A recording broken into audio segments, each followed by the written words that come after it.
ದಿನಾಂಕ 24/8/2026ರಂದು ಗುಡಿಬಂಡೆಯಲ್ಲಿ ಸಂಸದರಾದ doctor K. Sudhakar ಅವರು ಜನಸ್ಪಂದನ ಕಾರ್ಯಕ್ರಮದಲ್ಲಿ ಜನರ ಕುಂದುಕೊರತೆಗಳ ಪತ್ರಗಳನ್ನು ಸಂಬಂಧಪಟ್ಟ ಅಧಿಕಾರಿಗಳಿಗೆ ಕೊಟ್ಟರು ಹಾಗೂ PM ಫಸಲ್ ಬಿಮಾ ಯೋಜನೆಯ ಬಗ್ಗೆ ವಿವರಿಸಿದರು ಮತ್ತು ಇದಕ್ಕೆ ಸಂಬಂಧಪಟ್ಟ ಅಧಿಕಾರಿಗಳು ಇದರ ಬಗ್ಗೆ ಅರಿವು ಮೂಡಿಸಿ ಎಂದು ಹೇಳಿದರು ಹಾಗೂ ಗುಡಿಬಂಡೆ ತಾಲೂಕಿನಲ್ಲಿ ಬದುಕಿರುವ ಮುಸ್ಲಿಂ ಮಹಿಳೆಗೆ ಮರಣಪತ್ರವನ್ನು ನೀಡಿರುವ ಅಧಿಕಾರಿಗಳ ವಿರುದ್ಧ ರೊಚ್ಚಿಗೆದ್ದರು. ಸಂಬಂಧಪಟ್ಟಂತ ಅಧಿಕಾರಿಗಳಿಗೆ ನಿಮ್ಮ ಮನವಿಗಳನ್ನು ಇವತ್ತು ನಿಮ್ಮ ಮುಂದೆನೆ ಅವರಿಗೆಲ್ಲ ಕೂಡ ಕೊಟ್ಟಿದ್ದೀನಿ. ಆದರೆ ಲೋಕಸಭಾ ಸದಸ್ಯನಾಗಿ ನನಗೆ ಆಶ್ಚರ್ಯ ಆಗ್ತದೆ ಕೆಲವು ಪ್ರಕರಣಗಳು ನಾನು ನೋಡಿದಾಗ. ಯಾಕೆಂದ್ರೆ ನಾನು ಶಾಸಕನಾಗಿ 3 ಸರಿ ಕೆಲಸ ಮಾಡಿದ್ದೀನಿ, ಇದೇ ಜಿಲ್ಲೆಗೆ ಜಿಲ್ಲಾ ಉಸ್ತುವಾರಿ ಸಚಿವನಾಗಿ ಕೆಲಸ ಮಾಡಿದ್ದೀನಿ. ಆದರೆ ಪಾರ್ಕಿನ್ಸನ್ಸ್ ಇರುವಂತ ಮಹಿಳೆ ಆಕೆಗೆ ನೀವು ಅಕ್ಕಿ ಕೊಡೋದಿಲ್ಲ ಅಂದ್ರೆ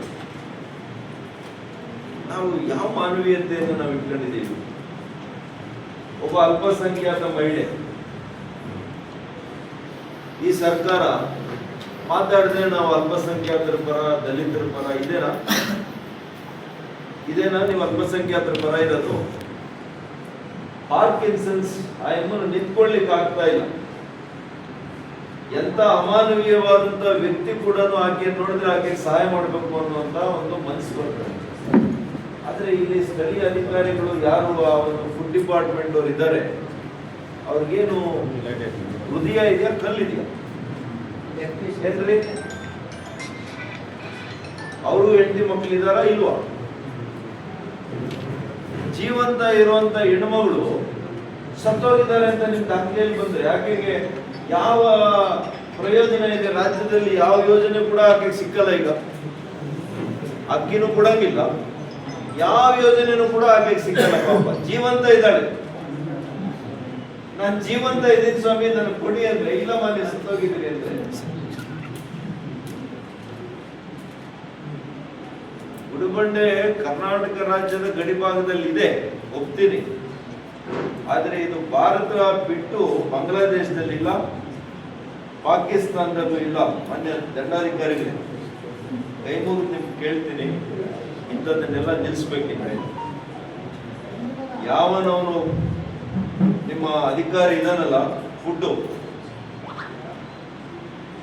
ಶಿರಸ್ತೆದಾರ ಇಲ್ಲ ಅಂತಂದ್ರೆ ಅಟ್ಲೀಸ್ಟ್ ನಿಮಗೆ ಆ ಒಂದು ಇನ್ಚಾರ್ಜ್ ಯಾರಿದ್ದಾರೆ, ಕೇಸ್ ವರ್ಕರ್ ಆದ್ರೂ ಇರ್ತಾರೆ, ಅವ್ರ ಮೇಲೆ ಕ್ರಮ ತಗೋಬೇಕು. ಅವಕ್ಕೆ ನೀವು ಡಿನೈ, ದಯವಿಟ್ಟು ಇದನ್ನ ನೋಡಿ. ಮತ್ತು ಈಗಾಗಲೇ ಕೆಲವರು ಆಪಾದನೆ ಮಾಡಿದ್ದಾರೆ ಈ ಖಾತೆಗಳ ವಿಚಾರದಲ್ಲಿ. ಹೊಸದಾಗಿ ಪಾಪ ನಮ್ಮ ಆರತಿ ಮೇಡಮ್ ಅವರು ಬಂದಿದ್ದಾರೆ, ಅವರು ನಾನು ಇದನ್ನೆಲ್ಲ ನೋಡ್ತೀನಿ, ಯಾವುದೇ ಖಾತೆಗೆ ಈ ರೀತಿಯ ಭ್ರಷ್ಟಾಚಾರ ಆಗ್ತಿದೆ ನಾನು ನೋಡ್ಕೊಳ್ತೀನಿ ಅನ್ನೋ ಮಾತನ್ನು ಅವ್ರು ಹೇಳಿದ್ದಾರೆ. ನೋಡೋಣ ಮುಂದಿನ ದಿನಗಳಲ್ಲಿ ಯಾವ ರೀತಿ ಖಾತೆಗಳು ಗುಡಿಬಂಡೆದಲ್ಲಿ ಆಗ್ತದೆ ಅಂತ ನಾನು ಕೂಡ ನೋಡ್ತೀನಿ. ಈಗ ನೋಡಿ, ಸ್ಥಳೀಯ ಚುನಾವಣೆಗಳು ಯಾವುದೂ ನಡೀಲಿಲ್ಲ, ಹಾಗಾಗಿ ಇವತ್ತೇನಾಗಿದೆ, ಪುರಸಭೆ ಸದಸ್ಯರಿಲ್ಲ, ಗ್ರಾಮ ಪಂಚಾಯತಿ ಸದಸ್ಯರಿಲ್ಲ, ಅಧ್ಯಕ್ಷರಿಲ್ಲ, ತಾಲೂಕ್ ಪಂಚಾಯತಿ ಸದಸ್ಯರಿಲ್ಲ, ಅಧ್ಯಕ್ಷರಿಲ್ಲ, ಜಿಲ್ಲಾ ಪಂಚಾಯತಿ ಸದಸ್ಯರಿಲ್ಲ, ಅಧ್ಯಕ್ಷರಿಲ್ಲ. ಇಲ್ಲೆಲ್ಲ ಜಿಲ್ಲಾ ಪಂಚಾಯತಿ ಸದಸ್ಯರಾಗಿದ್ದಂಥವ್ರು ಅಶೋಕ್ ನಮ್ಮ ಇವರು ಕೂಡ ಇದ್ರು, ಹರಿನಾಥ್ ರೆಡ್ಡಿ ಅವರು ಇದ್ರು, ಇವರು ಅಧ್ಯಕ್ಷರಾಗಿದ್ರು ಬೆಂಗಳೂರು, ಅಂದ್ರೆ ಬೆಂಗಳೂರಿಗೆ. ಇವರೆಲ್ಲ ಕೂಡ ಇವತ್ತು ಕೈ ಕಟ್ಕೊಂಡು ಕೂತ್ಕೊಳ್ಳೋಂಗಾಗಿದೆ. ಯಾವತ್ತೂ ಕೂಡ ಸ್ಥಳೀಯ ಸಂಸ್ಥೆಗಳಲ್ಲಿ ಪದಾಧಿಕಾರಿಗಳಿದ್ರೆ ಇಂಥ ಹೆಣ್ಮಕ್ಳಿಗೆ ಯಾರು ಕೂಡ ಅನ್ಯಾಯ ಆಗಲ್ಲ. ಅವ್ರವ್ರ ಮನೆ ಬಾಗಿಲು ಹೋಗ್ತಾರೆ, ಗ್ರಾಮ ಪಂಚಾಯತಿ ಸದಸ್ಯರ ಹತ್ರ ಹೋಗ್ತಾರೆ, ಅಧ್ಯಕ್ಷರ ಹತ್ರ ಹೋಗ್ತಾರೆ, ತಾಲೂಕ್ ಪಂಚಾಯತಿ ಸದಸ್ಯರ ಹತ್ರ ಹೋಗ್ತಾರೆ, ಅವ್ರು ಕೆಲಸ ಮಾಡ್ಕೊಡ್ತಾರೆ. ಎಲ್ಲ ಕೂಡ MLA MP ಮಾಡಕ್ ಸಾಧ್ಯನಾ? MP ಮಾಡಕ್ ಸಾಧ್ಯನಾ? ಇವೆಲ್ಲ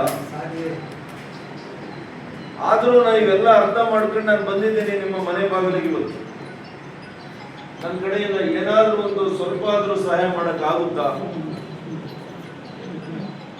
ಯಾಕೆಂದ್ರೆ ನಿಮ್ಮೆಲ್ಲರ ಆಶೀರ್ವಾದದಿಂದ ನಾನು ಇವತ್ತು ಹೋಗಿ ಲೋಕಸಭೆಯಲ್ಲಿ ಕೂತ್ಕೊಳ್ಳೋ ಮಾಡಿದ್ದೀನಿ. ನೀವೆಲ್ಲ ಪುಣ್ಯಾತ್ಮ.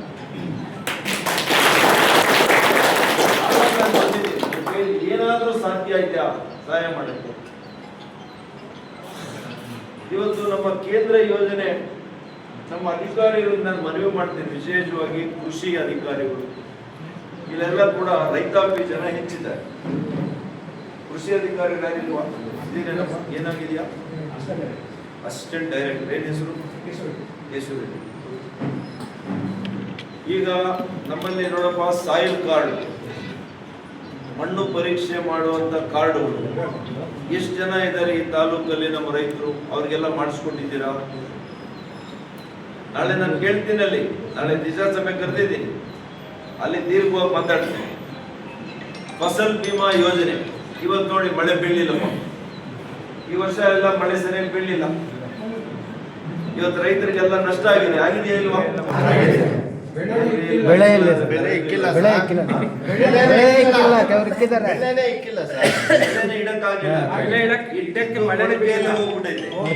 ಕೆಲವು ಮೊಳಕೆನೂ ಬರ್ಲಿಲ್ಲ, ಒಳಗಡೆನೆ ಬಿತ್ತನೆ ಎಲ್ಲ ಬಿತ್ತನೆ ಬೀಜಗಳು ಭೂಮಿ ಹೊರಗಡೆನೆ ಇದೆ, ಮೇಲ್ ಬರ್ಲೇ ಇಲ್ಲ, ಭೂಮಿ ಮೇಲೆ ಬರ್ಲೇ ಇಲ್ಲ. ಈ ತರ ಎಲ್ಲ ಅನ್ಯಾಯ ಆಗಿದೆ. ಅದಕ್ಕೋಸ್ಕರ ಇವತ್ತು ಫಸಲ್ ಬಿಮಾ ಯೋಜನೆ ಮಾಡಿದ್ರು ಪ್ರಧಾನಮಂತ್ರಿಗಳು. ಇದನ್ನೆಲ್ಲ ಕೂಡ ವಿಚಾರ ಮಾಡಿ ನಮ್ಮ ಪ್ರಧಾನಮಂತ್ರಿಗಳು ಕೇವಲ 500 ರೂಪಾಯಿ ಸಾವಿರ ಕಟ್ಟಿರೋರಿಗೆ ಇವತ್ತು 19,000 ಒಂದು ಎಕರೆ ಬರುತ್ತಾ ಇಲ್ಲಪ್ಪ? ಅದನ್ನ ಕಟ್ಸ್ಕೊಂಡಿದಾರಾ? ಎಷ್ಟು ಜನ ಕಟ್ಟಿದ್ದಾರೆ? ಬುದ್ಧಿವಂತರು ಕಟ್ಟಿದ್ದಾರೆ, ಎಲ್ಲರೂ ಕಟ್ಟಿದಾರ? ನಾನು ಕೇಳೋದು ಇವತ್ತು ಕೇಶವರೆಡ್ಡಿ ಅವರು ನೋಡ್ರಿ, ನಿಮ್ ಕೆಲಸ ಏನು? ಇದ್ರ ಬಗ್ಗೆ ಅರಿವು ಮೂಡಿಸ್ಬೇಕು. ಪ್ರತಿ ಹಳ್ಳಿಯಲ್ಲಿ ನೀವು ಅರಿವು ಮೂಡಿಸುವಂತ ಕೆಲಸ ಮಾಡ್ಬೇಕು. ನಿಮ್ ಕೆಳಗಡೆ ಫೀಲ್ಡ್ ಆಫೀಸರ್ಸ್ ಇರ್ತಾರೆ. ಎಷ್ಟು ಜನ ಇದ್ದಾರೆ? ಎಷ್ಟು ಜನ ಇದ್ದಾರೆ ತಾಲೂಕಲ್ಲಿ? ಇಬ್ಬರಿದ್ದಾರೆ. ಇರೋದು ಎಷ್ಟು ಪಂಚಾಯತಿ? 8 ಪಂಚಾಯತಿ ಕಳಿಸ್ಬೇಕು. ಇಬ್ಬರು ಸಾಕಾಗುತ್ತೆ. ಬೆಳಿಗ್ಗೆಯಿಂದ ಹೋಗ್ಬೇಕು, ಅವರು 6 ಗಂಟೆಗೆ ಹೋಗ್ಬೇಕು, ಫೀಲ್ಡ್ ಅಲ್ಲಿ ಇರ್ಬೇಕು. ಇದ್ದು ಅವ್ರಿಗೆಲ್ಲ ಕೂಡ ನೀವು ಅರಿವು ಮೂಡಿಸುವಂತ ಕೆಲಸ. ನೋಡಪ್ಪ, ನೀವು 500 ರೂಪಾಯಿ ಕಟ್ಟಿ, ಇಲ್ಲ ದೊಡ್ಡ ದೊಡ್ಡ ನಮ್ಮ ಲೀಡರ್ಗಳಿದ್ದಾರೆ, ಅವರೇ ಕಟ್ತಾರೆ. ಕೆಲವು ತಾಲೂಕುಗಳಲ್ಲಿ ರೈತರ ಪರವಾಗಿ 500 ರೂಪಾಯಿ ಅವರೇ ಕಟ್ತಾರೆ. ಆದ್ರೆ ಅವರಿಗೆ ಸರ್ಕಾರದಿಂದ ಎಷ್ಟು ಬರುತ್ತೆ ಗೊತ್ತಾ? 19,000. ನೀವು ಯಾವ್ಯಾವ್ದೋ ಕಾರ್ಯಕ್ರಮ ಮಾಡ್ತೀರಿ, 500 ರೂಪಾಯಿ ಕಟ್ಟಿ ಒಬ್ಬ ರೈತರಿಗೆ ಕಟ್ಟಕ್ಕಾಗಲ್ವಾ? ಕಟ್ಟಿದ್ರೆ ವರ್ಷಕ್ಕೆ ಆಮೇಲೆ ಅವ್ರ ಬೆಳೆ ನಷ್ಟ ಆದ್ರೆ 19,000 ಅವ್ರಿಗೆ ಕೊಟ್ಟು ಬರುತ್ತೆ ಸರ್ಕಾರ.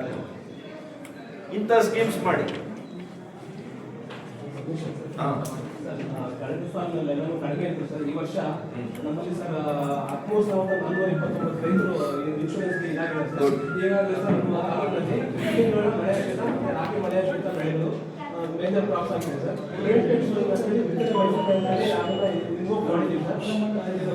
ರಾಗಿ ಬೆಳೆಗೆ ಸರ್ 5,430 ರೈತರು ಇದು ಮಾಡಿದ್ದಾರೆ ಸರ್. 339.4 ಲಕ್ಷ ಇದು ಇದು ಬರುತ್ತೆ ಸರ್. ಅದೇ ರೀತಿ ರಾಗಿ ಮಳೆ ಆಶ್ರಿತ ಸರ್ ಮತ್ತೆ 14 ಮಾರ್ಚ್ ಆಗಿದೆ ಸರ್. 7,430 ಜನ ಈಗಾಗಿದ್ದಾರೆ ಸರ್. ಅವ್ರಿಗೂ ಸಹ 364.3 ಲಕ್ಷ ಬರುತ್ತೆ ಸರ್. ಇದು ಸರ್ಕಾರ ಮಟ್ಟದ ಖರ್ಚು ಕಳಿಸಿದ್ದು ಸರ್. ಎಲ್ಲ ರೈತರಿಗೆ 25% ಅಷ್ಟು ಇನ್ಶೂರ್ ಅಮೌಂಟ್ ಏನಿದೆ ಅದನ್ನ ಬರುತ್ತೆ ಸರ್. ಓಕೆ, ಬೀಜಗಳು ಸ್ವಲ್ಪ ಕರೆಕ್ಟಾಗಿ ಕೊಡ್ತಾ ಇಲ್ಲ.